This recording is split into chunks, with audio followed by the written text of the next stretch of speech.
taking the jump into sim racing can be a very confusing thing. What hardware do we get? That's already once you've worked out what games you actually want to play, because some you don't even really need the hardware for. But for anyone that wants to take the plunge into like iRacing or any actual simulator game where you can't use a controller, because trust me, I've tried a controller initially on iRacing and it does not work. I'm going to run through a beginner kind of guide into what you need to know about the hardware and the wheels and the pedals and the frames. People make it too complex. I'm going to save you the hard work of going through forums and reading up and understanding all the different models. Try and explain it in the most simplified way I can. Categorize them, because there's like a beginner entry level, there's mid, and then you got direct drive wheels and all the really expensive stuff down the line. So, jumping around here, this is my beginner setup. I've probably been iRacing for 6 months now. I've got the triple monitor up here, which helps a lot with peripheral vision, but it is not completely necessary. I guess we can talk about that a little bit more in the background. My computer, if you want, I can do a rundown on the computer in a future video with the specs. Pretty much the most important thing is a 2070 card, because graphics, power is what's gonna hold you back from triple monitor screens. But like I said, not completely necessary. What we're focusing on today is this simulator right here. All right, what you're looking at here is a Next Level Racing. They make some pretty entry level chassis or frames, whatever you want to call them. GT Extreme, I believe it is actually referred to. I think they have a version 2, but this one's pretty solid nonetheless. There is some flex, and you'll hear that mentioned a lot when it comes to simulators, because the better quality wheel you get, generally they're gonna come with more power, and with more power comes more flex. So if you can imagine, you're sitting here, you've got some pretty good pedals and you're slamming on them because they've got a lot of strength to them, or load, and then the wheel's shaking, you're fighting force feedback, you see that things start to shake a lot. So that's one thing I found with this. Is it game breaking? No, but if you're going for perfect laps, well then it might hold you back a little bit. The first thing you need to know about sim racing is if you can buy things second hand, do so. I bought this frame for 250 Australian dollars, so Australian dollars are normally a bit more expensive than pounds and US. For instance, I would guess this would be 200 US. Everything's more expensive here in Australia in a general sense. And the wheel I got for 330. Now it did come with this Alcantara Ferrari wheel, which is actually pretty sought after when it comes to the Thrustmaster setup. So this is a Thrustmaster TX, as you can see here. This wheel is not standard, so it's Alcantara. Got a little bit of wear happening in the corners here now, but I don't wear gloves or anything with it. Don't really need to. Fades a little bit because of the Alcantara, but otherwise it's fairly strong. I'll show you the original wheel that it comes with. First thing first, do you need a wheel? Well, some games actually come with pretty good controller support. For instance, Gran Turismo on PlayStation. Most PlayStation titles, because, well, they're made for controllers. So I've got just a random computer controller here. And if you're asking yourself if you need a wheel, other than them being badass and cool to have in the room, the steering output is what really matters. So throttle's not too bad, because you can kind of apply pressure and apply the brakes. It's not super detailed, but you can still do it. Steering though is a little bit more of the issue here, because you can see the steering angle is much larger in this one, and you can do much more fine movements when you operate with your wrists. Moving your arms is a lot more detailed than moving your thumb. Tiny millimeters. Every millimeter is a massive difference compared to every millimeter on the wheel. So simply put, if you're playing a PlayStation title or Xbox, then you probably don't need it. If you're getting around fine and not spinning out because of your rapid inputs, then you don't really need one. But for anything real simulators, without any assistance, without any smoothing of your steering inputs or brake and throttle inputs, then yes, you do need a wheel. This is what comes stock on the Thrustmaster TX. It's a pretty solid wheel, honestly. Nice and hard. It's got good molds where you put your hand around. The other thing you'll find is it feels very light. It doesn't feel weak and fragile, but it's just light. There's no real substance to it. The clips on the back are quite good. And the buttons are also quite good. I just found that even though I drove quite well with this, the Alcantara one just feels a lot better, and that is the actual name of the wheel. It is the 599XX Evo 30, a pretty sought after wheel from what I've seen in the forums. So that's my setup. We got the Thrustmaster TX wheel, the next level extreme chassis, and just the general pedals that come with, and they're nothing special at all. Just down there, you can see the plastic inputs there. And now, well, actually, that's the one thing that I'm upgrading first. This Black Friday, actually, Fanatec have a sale on their V3s, which are load cell, so they respond differently. The only thing you need to know about load cell is that when I push those pedal in, they're very light and they go off distance, okay? So if you got this much play, you can quite easily tap it halfway or 3/4 and it can lock the brakes really easy because you're not getting any feedback. Whereas load cell actually goes off the pressure, how hard you stomp on them, and it will help you brake. So does it help? Yeah, it helps a hell of a lot, and pedals is probably the most important thing out of everything you can have. Out of the chassis, out of the wheel, out of the pedals. Pedals is the number one thing going to help with your pace the most because you can do the most detailed and just the best responses really to the throttle input, which can cause you to spin out or lose time if you're not putting enough down and things like that. Of course, you got a terrible input wheel, and that's not going to help either. Now, comparison time. Okay, your options when it comes to hardware. Now, we won't talk about chassis just yet.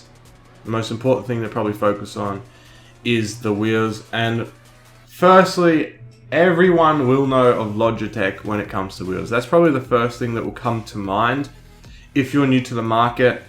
And that isn't because they're incredibly good. What it is a factor of is Logitech are incredibly good at marketing. So they're in all the big stores, which is fine. Obviously means you can do okay with them. Is it something that I would recommend? And no, it isn't straight away. Now you can see the setup here. It looks awesome on their setup here. The problem is a play seat with a single beam like that. It's going to have a lot of flex. If mine has flex where it has two either side and a beam like that coming down from around the back and it flexes, you can imagine what this is going to do. Maybe not with this wheel, but with a bit stronger one especially. And then it's a question of, well, how strong is the wheel? Now, strength isn't the main thing. That is why I wouldn't really recommend these. It's because of the price. Look at brand new. And you can there's heaps of these out, so you can pick them up secondhand. The cost is completely your issue with your getting entry into simulator racing. Will it make do? Yeah, it'll make do. You can do well, but problem is you will most likely upgrade in the future. Everyone knows that when it comes to simulator racing and your rigs, it's almost a never-ending process. You get caught in the loop of always wanting to upgrade it, but that's because you're so passionate about the setup and enjoy how it looks, how it feels, and what you get back from it. So it's not a bad thing getting caught up in that loop. But generally speaking, you have three different options when it comes to brands of wheels. We have our Logitech entry, and these are kind of in order. We then have our Thrustmaster entry. Now they have lots of different models, but this is generally the sense in which the upgrade goes, or the quality. We then have Fanatec. Now a lot of people will have their own opinion on Fanatec. I think they're an awesome company. They've never done anything wrong by me, and kind of like Logitech, they market well. They sell bundles. They have this ecosystem that you can buy into where they have, like, look, for example, steering wheels. The options are endless that you can have, and you know, they're built around you having a wheelbase that fits their wheels, and they have all this stuff to go with it. And normally, once you buy into Fanatec, you stay Fanatec, but that's not a bad thing. I think they've just made very good decisions in building a very good business. And then we have normally what people will jump to after that is direct drive. Now Fanatec back here do have direct drive. You'll see their podium prices here, right? When you're looking at that much Australian dollars, and that is Australian, Be a bit cheaper in the United States, I would presume. But when you look at that price, yeah, you know it's a direct drive. See, direct drive 2. They have 2 different models. Direct drive is the best of the best when it comes to wheels. The other thing you need to know is there's 2 different ways wheels can work. They can work on a belt. So there's a picture of the motor. These ones are belt driven. They work on. Are they belt driven? They might not even be belt driven actually. That's why the Logitechs are looked at as not being very good. But if they are belt driven, it's not very good. They have a belt in there. The motor turns the belt, turns the wheel. It's like little bit of it's not delay, but there's some barriers before the feeling gets to your hands. Problem with direct drive is, the good thing about direct drive is it's just straight gear driven to your hand, super strong and very, very detailed. A lot of the direct drives, from what I know, come along from the fact of they were to actually turn belts in manufacturing lines. So they are strong. They will rip your hand off sometimes if you get there. But generally, Logitech, Thrustmaster, Fanatec, Simukube, and there also is another one, AccuForce. Not mentioned too much of, but this is actually the one I'm going to upgrade of as of this video being made, because $1,000 complete package comes with everything you need: the wheel, the buttons, the power box, everything ready to go. So bang for buck, this is an awesome entry. A lot of people just overlook it and instead go straight to the Simukube 2 when it comes to direct drive. Now, every option when it comes down to the wheels, you've only got the G920 or G29. G27 is a little bit dated with Thrustmaster. We then move on to the T300 and the Thrustmaster TX. Now, this is where I am lying, okay? And T300 and TX is pretty normal. I believe they were launched at a slightly different time, but about the same quality of setup. Now, they do have other setups where they have different versions as well. So TX servo base, that's the one I'm running now, and I did not get it for that price. Like I said, I got 300 Australian dollars, about half the price of what you'd pay if you got it brand new. So if you can always get something secondhand.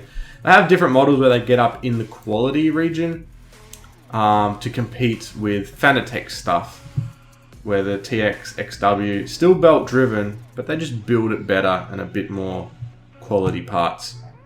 But generally, Thrustmaster belt driven, they don't have any direct drive wheels. Moving on, Fanatec do bring in direct drive wheels, but they also have a more. They kind of have something for everyone in this range, and that's why they do so well. We start with wheel bases. You can see that we have the CSL Elite. You know, we start coming at this price, and they're all interchangeable, so you rip the wheel off and put a new one on. Where Logitech G920s and stuff don't normally offer or go around about that route. And then it gets upwards as well. So then they have the V2.5, which is probably the one step under direct drive for the step, and you can see that going to direct drive adds $1,000. So then you have direct drive entries also from Thrustmaster. They have a lot of parts. Something that I would recommend with Fanatec is the bundles. Something I was really interested in is this bundle here, because it's everything you need. The quality pedals, that is the best bang for your bucks in the pedal region, and we will go into that soon. Comes with the best belt-driven wheelbase that they make, and also comes with your choice of wheel and the buttons to go with it. So quite good for $2,350. Comes with a shifter as well that also does sequential mode and a H pattern. So just really solid entry. Like, I don't see any other brands doing a bundle like that. A quality priced bundle, brand new, everything you need to have. We've got other ones as well that come down a little bit in price, and but there you have it. Then moves on to direct drive, and we start looking at Simukube. There's some other entries as well, but this is probably the most well-known one, and the AccuForce brand as well. Peripherals. Hopefully you've learned everything you need to do about stuff there. Peripherals, we either have shitty pedals that come with CSL Elite pedals. They're not that bad, but they don't have the load cell. They're still based off the distance traveled. they do sell a load cell kit, but it's looking at an extra couple $100. So you have your distance pedals, which are pretty bad, or load cell. If you want to take simulation racing seriously, you need to jump to load cell. The best priced ones are the Fanatec V3s here. They're very, very sought after, really hard to come after secondhand because no one really wants to get rid of them. And if they do, they're snapped up instantly. It then goes up from there, where you get into, I can't even spell it, Helsinki's pedals. That is fucking terrible, honestly. Or if we go load cell pedals, best English. Yeah, here we go. We got Proto Simtek pedals, and you're talking about Helsinki, wherever they are as well. You're starting to get into a hydraulic scene. Okay, that's where they become extremely, extremely good and powerful, but also the maintenance goes up as well. Like, look at that. That is intense stuff. So generally speaking, pedals are pretty easy. You've got distance traveled ones, as you can see there. You can just tell there's not much happening, you know. That one's a load cell conversion in the center. So there's cheap ways to try and get into load cell, but the quality, when you're trying to get a standard set and then attach a pressure-based thing onto it, kind of missing out on the quality. We then go into load cell price, where we've got our Fanatec V3s here, which I would recommend everyone get for bang for their buck, honestly. And then you go into the hydraulic sets, such as this, okay? Super expensive, you're looking at $1,000 plus, $2,000 maybe, including US price as well. So, intensive. When it comes to other peripherals like different handbrakes and things, they're not a necessity, and trying to find different brands do them. So I'm not going to go purely into those, but I know that Helsinki, or however you pronounce them, do that, as well as Fanatec and stuff. It's just the quality build when it comes to shifters. There's no technology real focus, like the difference between distance travel and load cell and hydraulic pedals, for instance. So I'll leave that to you. The final thing is the chassis. Now you have a couple of different entries. We have Next Level. We also have a brand coming in as Trakracer, starting to make their name. We then have, moving up the field, SimLabs. And from there, I guess, you get into more niche ones, or you build your own 80/20 chassis. Now this is the strongest of the strongest. It's made out of aluminium pieces. You see the picture here.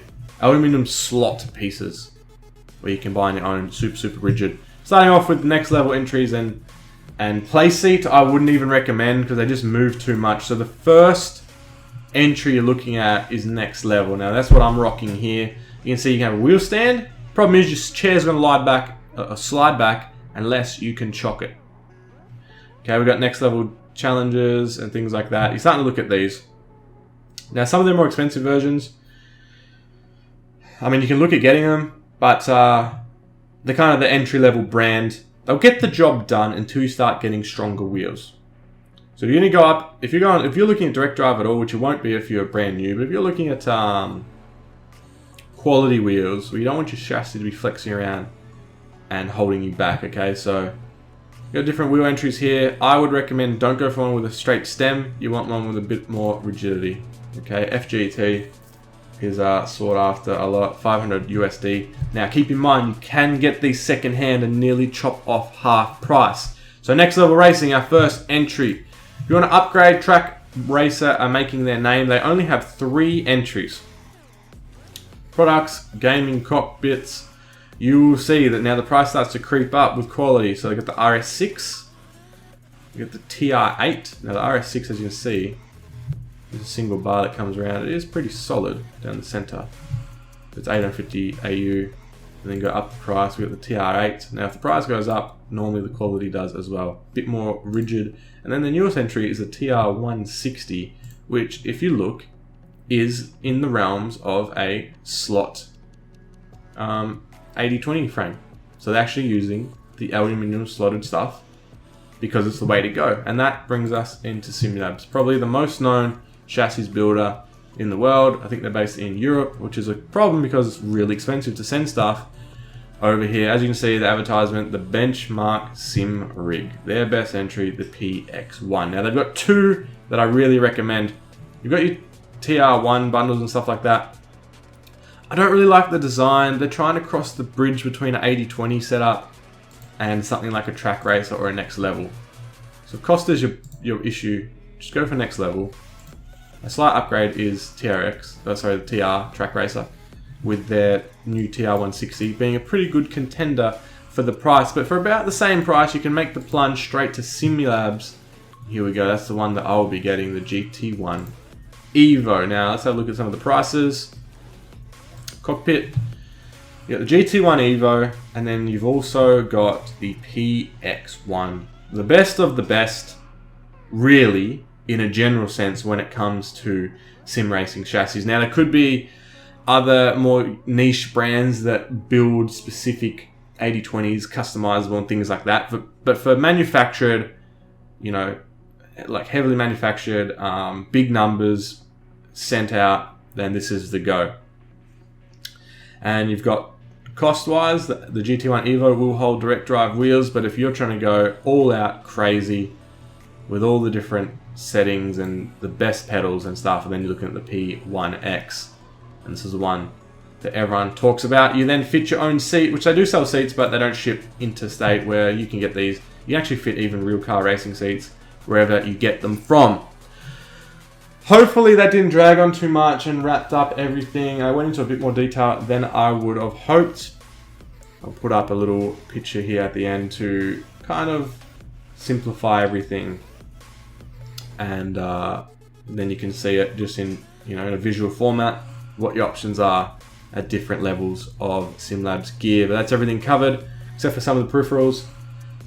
VR is probably the only thing, and the triple monitors where you go from there. But as long as you've got your one screen and you're racing good, the 3 screens is not going to make you faster. It's just that you can see cars next to you and use that screen maybe to look more around the corner and have a better field of vision. And then virtual reality is another step up from that, where you can physically turn your head and look wherever you want. Thanks for watching, guys. I will see you guys next time.